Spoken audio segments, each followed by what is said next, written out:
Hey guys, how's it going? Hope you're doing well. My name is Crown, and today I'm going to read you some very interesting stories that I hope that you're gonna love. And now, without further ado, let's go!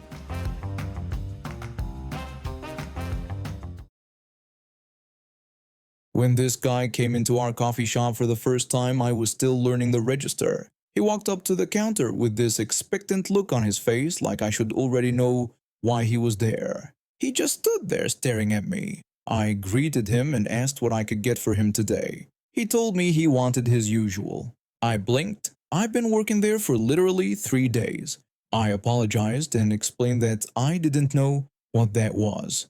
He rolled his eyes so hard I thought they might actually get stuck. He let out this long, dramatic sigh and pointed behind me at my co-workers who were busy making drinks. He insisted I should ask anyone because they'd all know what it was. I apologized again and explained that they were all busy working right now. I asked if he could just tell me what his order was.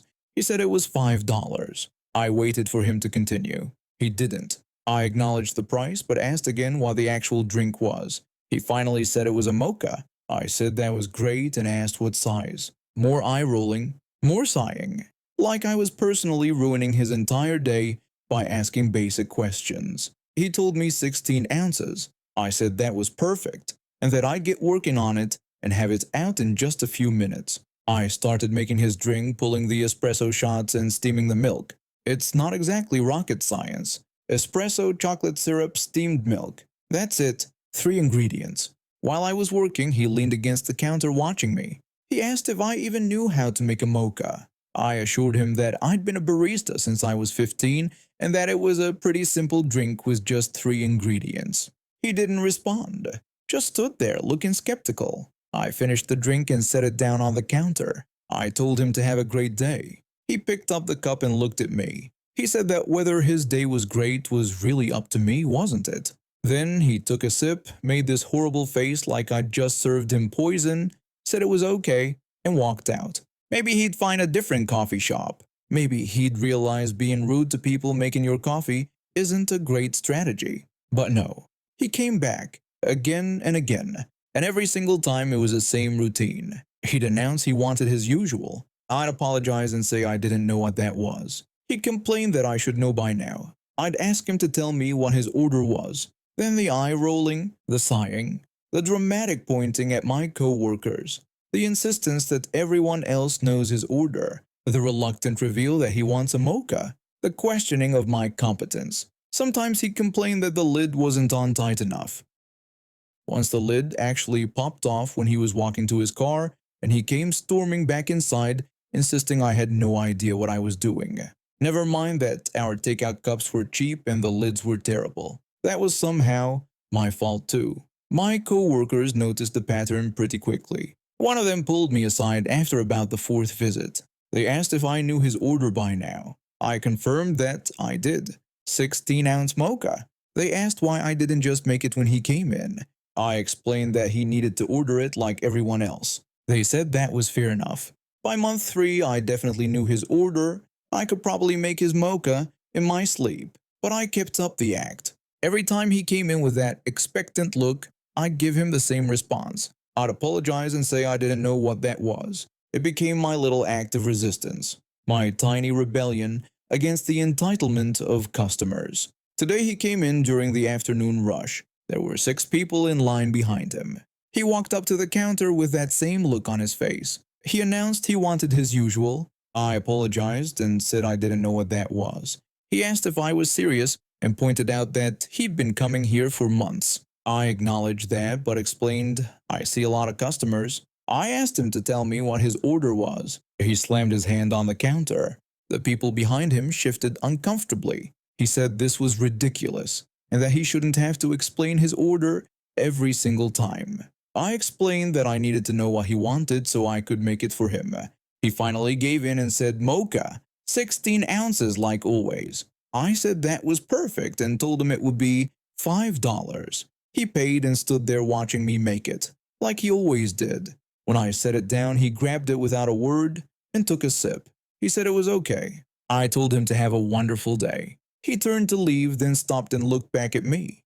He said I could make this a lot easier on both of us if I just remembered his order. I told him he could make this a lot easier on both of us if he just ordered like everyone else, instead of expecting special treatment. The people in line behind him tried to hide their smiles. One person actually laughed. His face turned red. He announced he was a regular customer and deserved better service than this. I explained that he got the same service as everyone else. He tells me what he wants, I make it, he pays for it, and he leaves. That's how coffee shops work. He stood there sputtering for a moment, then stormed out without another word. He hasn't been back since. My manager asked me what happened. I told her the truth. She just shook her head and smiled. She said good riddance and mentioned that he complained about his drink every single time anyway. My place had these massive floor-to-ceiling windows that let in tons of natural light, perfect for my collection of houseplants that I'd been nurturing for years. I had about 15 different plants scattered around my living room. Pothos, snake plants, a few fiddle leaf figs that were finally starting to thrive. They all needed that natural sunlight to survive. The only downside was that the windows faced directly toward the street, meaning anyone walking by could see my entire living room. That's why I invested in some heavy blackout curtains within the first week. Cost me about $70, but it was worth it for the privacy. I'd open them during the day to give my plants their sunlight, then close them at night for privacy. The building itself was pretty quiet. Most of my neighbors kept to themselves, which suited me just fine. There was a woman who lived a few doors down from me. We'd crossed paths, maybe 3 or 4 times total, in the elevator or hallway. Each time we'd exchanged the bare minimum. A quick nod. Maybe a hey. That was it.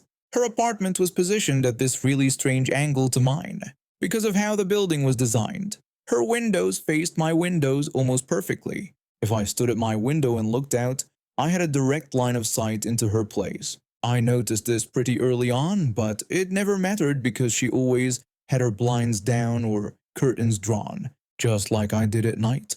About 2 weeks ago, things changed. I was standing by my window one evening around 6:30 watching for my friend who was supposed to pick me up for dinner. I looked out and immediately saw way more than I bargained for. My neighbor was walking through her apartment completely topless. No bra, nothing, just going about her business like her curtains were closed. I quickly looked away and felt my face get hot. That was awkward. I figured it was a one-time thing. Maybe she forgot her curtains were open. It happens. But then it kept happening. The next night, I was sitting on my couch with my 2 cats, watching some birds that had landed on the railing outside. It was around 7 in the evening. My cats were going crazy, chirping at the window. I looked over to see what they were looking at and boom, there she was again. This time completely naked, walking from her bedroom to what I assumed was her bathroom. I immediately turned my head and closed my curtains. This was getting ridiculous. Over the next week, it became impossible to avoid. Every single time I looked out my window for any reason, there she was, walking around in her underwear, sitting on her couch with no shirt on, going to the bathroom with the door wide open.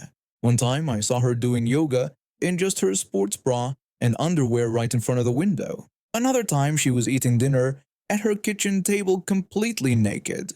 It was like she had zero awareness that her windows were completely exposed to the outside world. I started feeling like a creep even though I wasn't doing anything wrong. I was just existing in my own apartment, looking out my own windows. But every time I did, I was getting a full view of her private moments. It made me uncomfortable. I tried to convince myself to just ignore it. Maybe I should just keep my curtains closed all the time. But that wasn't fair to me or my plans. I paid $1,200 a month in rent here. I should be able to look out my own windows without seeing my neighbor naked. I started rehearsing different ways to bring it up. Every time I saw her in the hallway or elevator, I'd think about saying something. But how do you even start that conversation? Hey, just so you know, I can see everything you're doing in your apartment. Oh, and by the way, you've been walking around naked a lot lately. It sounded creepy no matter how I phrased it in my head. I even considered leaving an anonymous note under her door, but that seemed even worse. Like some stalker move. 2 days ago, I ran into her in the elevator. We were both heading down to the lobby. It was around 8 in the morning. I opened my mouth to say something, but chickened out at the last second. We rode down in silence. When the doors opened, she walked out without a word. I felt like such a coward. Last night was the final straw. I was watering my plants by the window around 9:30 when I looked up and saw her standing directly in front of her window, completely nude. She was on her phone, just standing there, having a full conversation with someone while completely naked in front of an open window. I immediately stepped back and pulled my curtains shut. I couldn't keep avoiding this. She clearly had no idea that her apartment was on full display. If I could see her, that meant anyone walking down the street could too. Anyone in the other surrounding buildings. She deserved to know. I barely slept that night thinking about how to approach this. This morning I heard her door open and close around 8:15. I grabbed my keys and rushed out, catching her just when she was about to step into the elevator. I asked if I could talk to her for a second. She looked surprised but said sure and asked what was up. I told her this was really awkward, but I felt like I needed to tell her something. I explained that her windows faced my windows at a weird angle, and I could see directly into her apartment. Like everything. She blinked at me and asked what I meant by everything. I said I meant I could see her walking around, and she'd been leaving her curtains open a lot lately, while she wasn't wearing clothes. Her face went bright red, and she let out an embarrassed, "Oh my God." I quickly added that I wasn't trying to be weird about this. I just thought she should know. I mentioned that I installed blackout curtains because people could see into my place from the street. She might want to consider the same thing. They only cost me about $70, and they were worth every penny. She covered her face with her hands and said she had no idea. She thought her windows faced the other direction. She'd moved in about 3 months ago and assumed her apartment had more privacy than it did. She repeated how embarrassing this was. I told her it was okay. I just wanted to let her know before someone else did. Or worse, before some creep on the street noticed. Or before someone with bad intentions saw her like that. She lowered her hands and looked at me, thanking me for telling her. She said seriously she was going to get curtains today. She'd order them online right now and have them delivered by tomorrow. I told her no problem. I also mentioned that if she needed recommendations, the ones I got were from a website that had next-day delivery for about $60 to $80, depending on the size. She thanked me again, genuinely grateful. She hurried into the elevator, still looking mortified. I felt bad for embarrassing her, but at least now she knew. Later that evening, around 6, I heard a knock on my door. It was her. She was holding a box of cookies and looked much calmer than this morning. She thanked me again for telling her and said she would have been horrified if she'd found out some other way. She gave me the cookies as a thank you and said she'd already ordered blackout curtains that would arrive tomorrow. I accepted the cookies and told her I was glad I said something. We chatted for a few minutes. Turned out she worked from home and had no idea anyone could see in. She thought the building across the way was too far to see anything clearly. We actually had a decent conversation. Found out her name, what she did for work, the usual small talk. When she left, I felt relieved. The whole situation had been handled. No more awkwardness. No more accidental peep shows. The next day, I saw her curtains were up. Heavy, dark ones just like mine. And hopefully, I wouldn't have to see her bezoingas ever again. I'm not the most athletic person in the world, but I can hold my own. The problem was that our school's gymnasium floor had this one spot near the free throw line that was always slippery. Maintenance had been promising to fix it for months, but you know how that goes. I was running to defend against another player when my foot hit that exact spot. 1 second I was upright, the next I was airborne. I landed hard on my left side and the crack I heard was loud enough that the entire class went silent. The pain that shot through my leg was unlike anything I'd ever felt before. I was lying there trying not to scream when my gym teacher walked over. She was one of those people who thought any sign of weakness was just students being dramatic. For context, she'd sent a kid with a sprained ankle back into a dodgeball game the previous month, insisting he was fine. She'd also made a girl with a migraine run laps because she thought the girl was just trying to skip class. Karen told me to get up and said I was disrupting the class. I told her I couldn't move and that something was really wrong with my leg.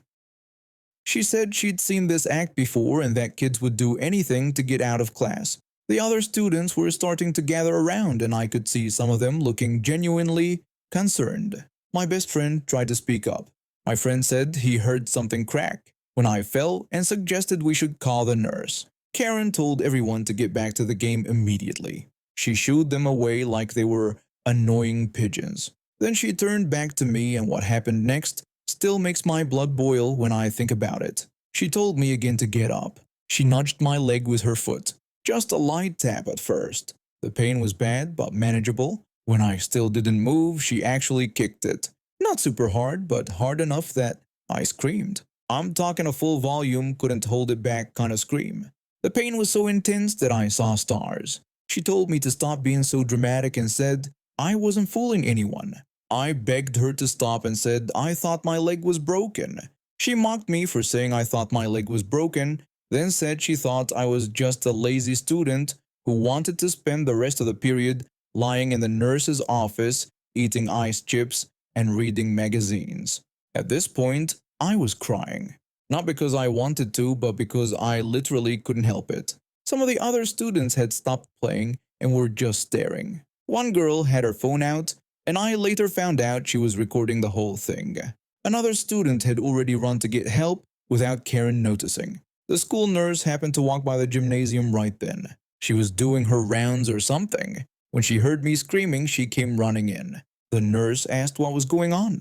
Karen said it was just a student trying to get out of class and nothing serious. The nurse said she would be the judge of that. She knelt down next to me and did a quick examination without touching my leg. She took one look at how it was positioned and her face went pale. The nurse said we needed an ambulance right away and told everyone not to move me. Karen said the nurse was encouraging my behavior. The nurse said my leg was clearly broken and asked if she could look at the angle, then questioned whether Karen had kicked my leg. Karen claimed she barely touched it. The nurse pointed out that I screamed loud enough for her to hear from down the hallway and said people don't scream like that from barely being touched. My friend yelled that Karen had kicked me, that he saw it, and that it was on video. That's when Karen's expression changed. She went from smug and dismissive to worried in about 2 seconds flat. She started backtracking, saying she was just trying to help me up. The nurse told her not to say another word and to go wait in the principal's office. Karen tried to argue, but the nurse wasn't having it. The ambulance arrived 15 minutes later. The paramedics confirmed that my leg was definitely broken. Badly broken, actually. I'd fractured my tibia in 2 places.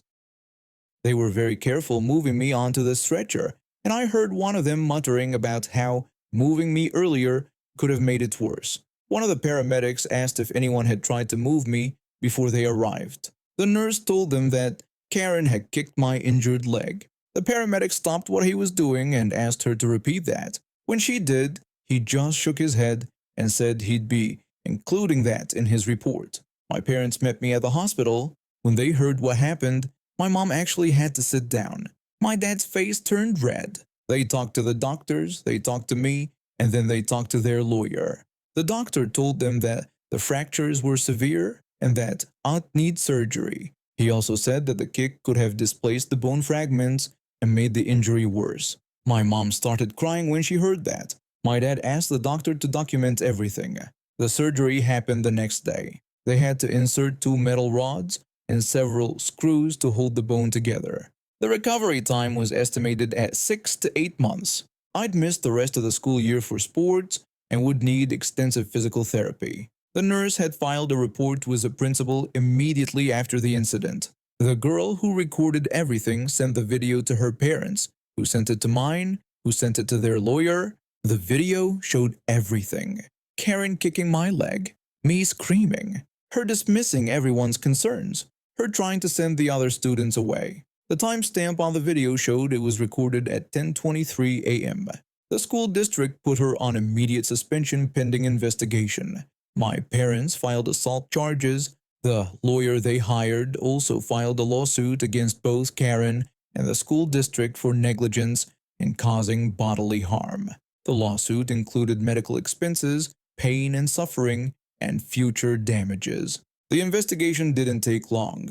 Between the video evidence, witness statements from half the class, the nurse's report, the paramedics' report, and my medical records showing the severity of the injury, Karen didn't have a leg to stand on. The irony isn't lost on me. 10 students gave official statements. All of them confirmed the same story. The paramedics' report specifically mentioned that Karen had assaulted me after the injury occurred. The hospital records showed the extent of the damage. She was arrested 2 weeks after the incident. The charge was assault of a minor. She tried to argue that she was just trying to motivate me to get up, but that video made it pretty clear what her intentions were. Her lawyer tried to get the video thrown out, but the judge allowed it as evidence. When the judge saw the footage and heard that she kicked an already broken leg, his expression said everything. He asked Karen directly if she had any medical training. She said no. He asked her why she thought it was appropriate to kick a student who was in pain. She had no answer. The state education board revoked her teaching license permanently. She can never teach again anywhere in the country. The criminal case resulted in her being convicted of assault. She got 6 months in jail and 2 years probation. The judge also ordered her to pay restitution. The civil lawsuit was where things got really interesting. My medical bills were substantial. The surgery alone cost $43,000. Physical therapy was running about $200 per session, and I needed sessions twice a week for months. Pain medication, follow-up appointments, and the metal rods added thousands more. Then there was pain and suffering. My lawyer argued that I'd lost my entire athletic season, potentially affecting college opportunities. I'd also developed anxiety about gym class and physical activities.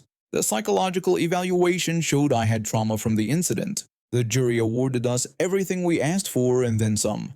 The total came to $375,000. Karen had to declare bankruptcy. Her house, her car, her savings, all gone. The school district also had to pay a separate settlement of $150,000 for failing to maintain the gym floor and for employing someone who assaulted the student. They finally fixed that slippery spot after my accident.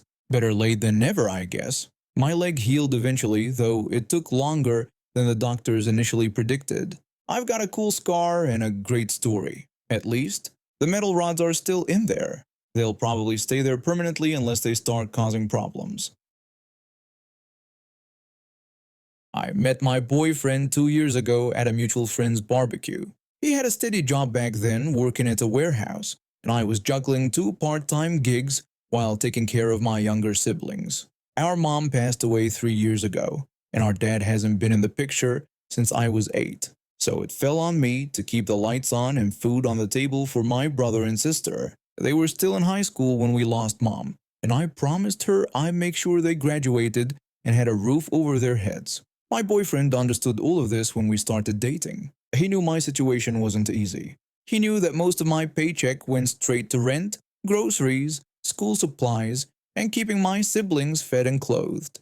He said he respected me for it. Said it showed I had a good heart. Things were good between us for a long while. We'd go out when I could afford it, and sometimes he'd treat me to dinner or a movie. I never asked him for anything, but there were a few times when I was really struggling that he helped me out. Once when the electricity bill was overdue and I was short by $50. Another time when my car broke down and I needed it fixed to get to work. He loaned me $200 for the repair. I paid him back within 2 months, even though he told me not to worry about it. I appreciated his help, I really did, but I never expected it. I never asked for it unless I was truly desperate. Then about 4 months ago, he lost his job. Budget cuts at the warehouse. He was upset and I tried to be supportive. I told him he'd find something else soon. He agreed and said he'd start looking right away. But weeks turned into months, and I didn't see much effort on his part. Every time I asked how the job search was going, he'd give me vague answers. He'd say he applied to a few places or that he was waiting to hear back, but I never saw him actually filling out applications or going to interviews. Mostly he just stayed home playing video games or hanging out with his friends. Meanwhile, his bills started piling up. His rent was due, his phone bill, his car insurance. He started asking me for help. Small amounts at first, $20 here, $50 there. I gave him what I could, even though I was already stretched thin. I figured he'd get back on his feet soon and it wouldn't be a problem. But it kept happening. Every week he needed something. And every week I had to decide whether to help him or keep that money for my siblings. It was exhausting.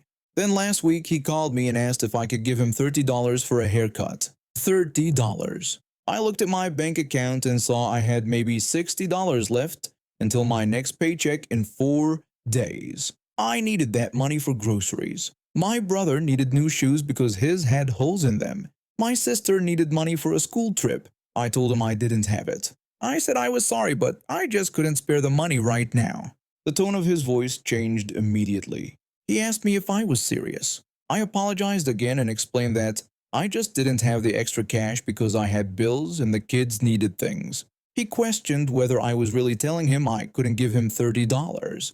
I tried to explain that it wasn't about not wanting to help, but that I literally didn't have it to give. He just said whatever and hung up on me. I stared at my phone, confused and a little hurt. I didn't hear from him for 2 days after that, and no calls, no texts, nothing. When I finally reached out to him, he responded with one-word answers. Cold, distant. I called him 3 days ago to ask what was going on. I asked if we could talk because he'd been acting weird. He said he was fine. I told him he clearly wasn't fine and asked what was going on. He said he just thought it was messed up that I wouldn't help him when he needed it. I explained to him again that I didn't have the money and that I was barely making it as it is. He brought up how he'd helped me out when I needed it. He reminded me that he gave me money when my car broke down and helped with my electric bill. He said that now that he was the one who needed help, I was just shutting him down. I told him that wasn't fair.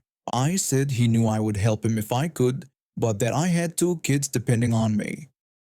I explained that I couldn't just give away money I didn't have. He accused me of saying he wasn't a priority. I clarified that wasn't what I said at all, but that I had responsibilities he knew about. He went on about how he had a job when we met and how he supported me. He said now that he didn't have one, I was acting like he was asking for the world when it was just $30. I reminded him that I didn't have $30 to give him right now. I also suggested that if he needed money that badly, maybe he should focus on finding a job instead of getting a haircut.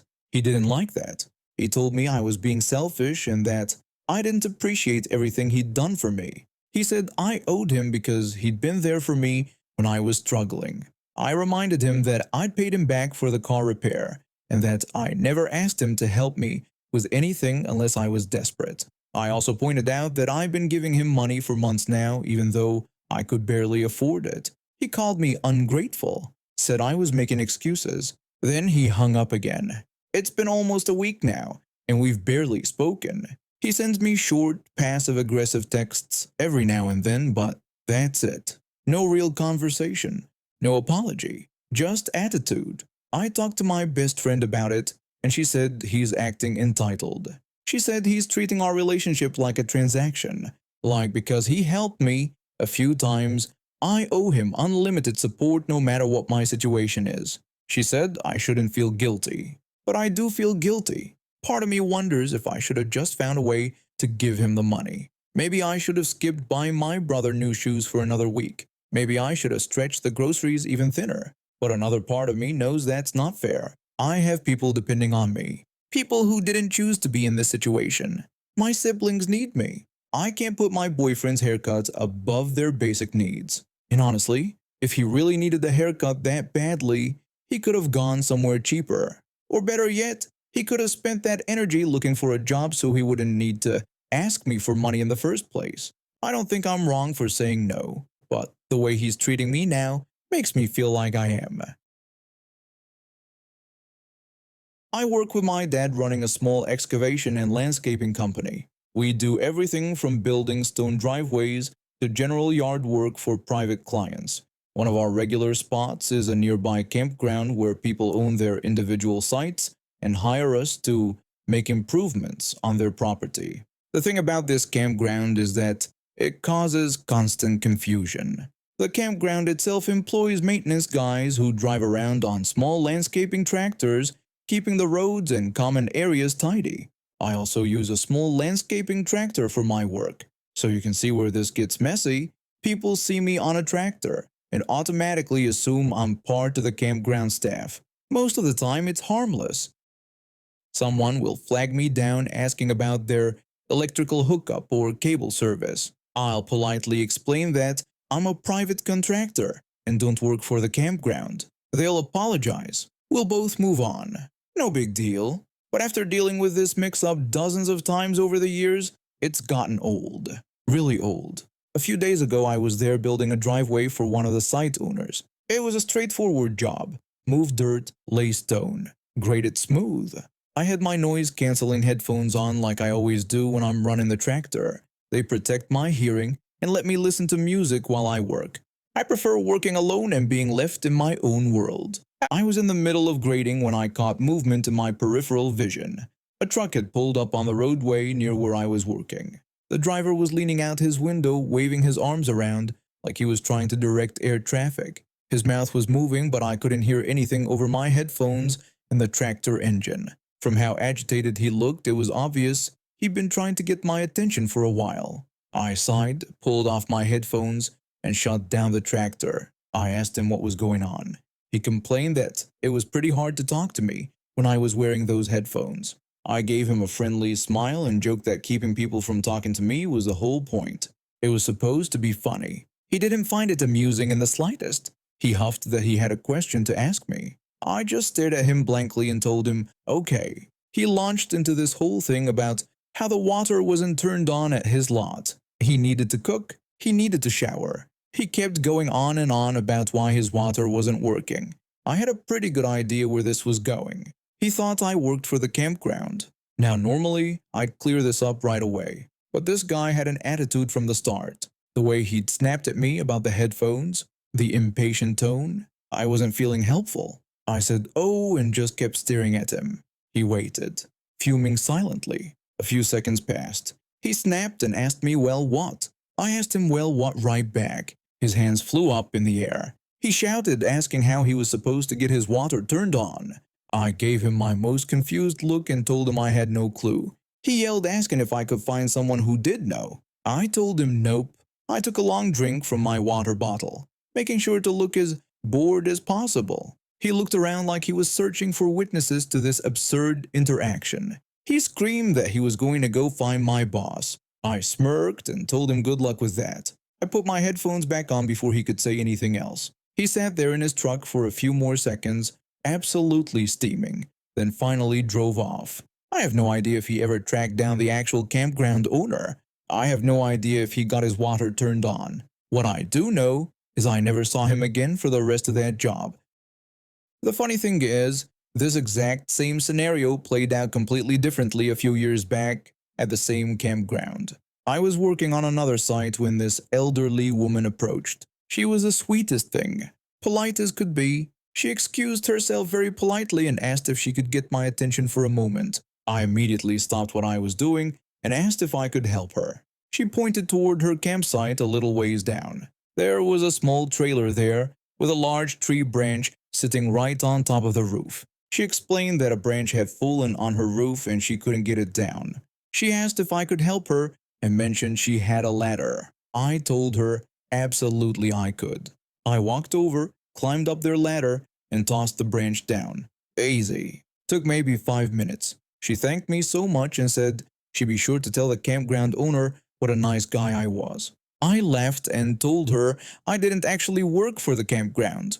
Her face went red. She immediately started apologizing over and over. She felt terrible for assuming. I told her it was completely fine and I was happy to help. She insisted I wait there and disappeared into her trailer. She came back out with a cold soda and wouldn't take no for an answer. She begged me to please take it. So I did. My good deed for the day. That's the thing about people. Ask nicely and treat someone with basic respect, and you'll get help even when it's not their job. Come at someone with attitude and make assumptions, and you might just end up getting messed with for entertainment purposes. The old lady got her branch removed even though I didn't work there. The angry guy in the truck got directions to go find someone else. The difference wasn't what they needed. It was how they asked. I went back to my headphones and finished the driveway without any other interruptions that day. The client was happy with the work.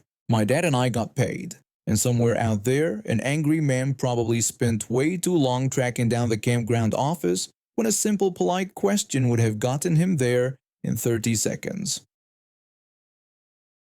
And now we have reached the end of today's stories. Thank you for watching, and see you next time.